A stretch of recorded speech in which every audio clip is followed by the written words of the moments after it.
The caregiver gave the boss a shower for the first time. He sprayed water all over his head with no control. He almost choked the boss to death. He even complained that the boss's beard looked ugly. So he trimmed it like this, and like this. But strangely, the boss didn't fire him. Instead, he gave him several times the salary. Tom used to be a top-tier billionaire, but an accident left him paralyzed from head to toe. Only his head could still move a little. So he had no choice but to hire a caregiver to take care of him. Many excellent candidates applied for the job, but Tom wasn't satisfied with any of them until Jack showed up. He was a street punk. He had no idea how to be a caregiver. He just wanted a termination letter so he could claim welfare. But when Tom gave him a doubtful look, "What's that look about?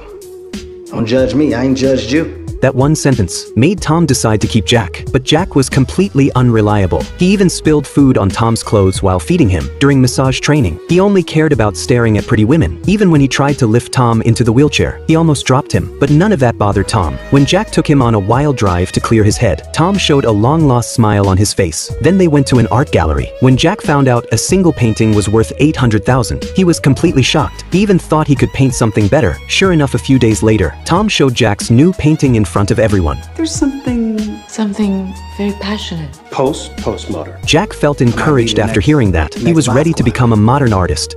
Tom suddenly had a health episode. He saw the image of his wife in front of his eyes. Missing his wife and the pain from his illness made him want to give up on treatment. Jack panicked and said, "So you take a deep breath, or I am going to give you mouth to mouth."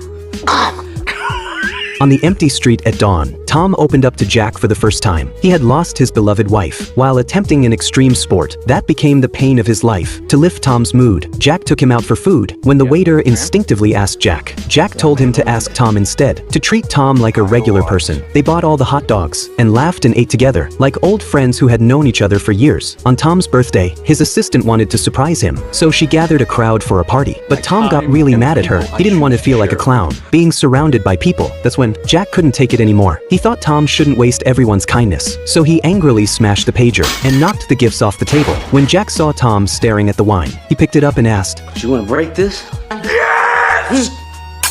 Once all the annoying stuff was gone, Tom felt a rare sense of relief. He even apologized to his assistant. The birthday party went well. Jack even modified the electric wheelchair himself and gave it to Tom as a gift. During the party, the neighbor tried to convince Tom to fire Jack the street punk. Tom was annoyed by the neighbor, but suddenly thought of a better idea. With a little persuasion, he successfully got the neighbor to pay $500,000 to buy one of Jack's paintings. Because of it, Tom's life had found its spark again.